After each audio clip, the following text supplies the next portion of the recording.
ভরসা তাকেই করো যে তোমার এই তিনটি জিনিস বুঝতে পারবে।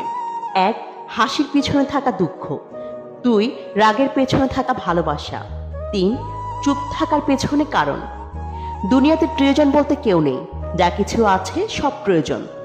যখন প্রয়োজন ফুরিয়ে যায় তখন প্রিয় মানুষগুলোর রং বদলে যায়। অন্যের কাছে মূল্যহীন হয়ে থাকার চেয়ে মূল্য নিয়ে সরে আসা ভালো। কষ্ট হলেও এটা অনেক সম্মানের। মানুষের দাম বেড়ে যায় কখন জানেন? যখন আপনি তাকে আপন ভেবে গুরুত্ব দিবেন।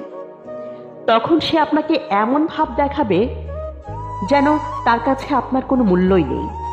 এজন্যই যারা 2 আনার মূল্য পাওয়ার যোগ্য তাদেরকে 4 আনার মূল্য দিতে নেই। প্রশংসা যত ইচ্ছা করো, কিন্তু অপমান ভেবে চিন্তে করো। কারণ অপমান হলো সেই ঋণ যা সুযোগ পেলে সবই সুদসহ ফেরত দেয়। মানুষ প্রয়োজন মেটাতে যতটা প্রশংসা করে, প্রয়োজন শেষ হলে ঠিক তার থেকেও বেশি বদনাম করে। বিশ্বাস আর নিঃশ্বাস খুবই মূল্যবান। একবার হারিয়ে গেলে আর কোনোদিনও ফিরে পাওয়া যায় না।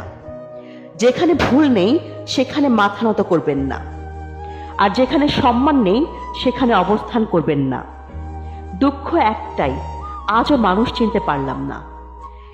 কেউ একটু ভালো আচরণ করলেই বিশ্বাস করে ফেলি। থেমে তো কিছুই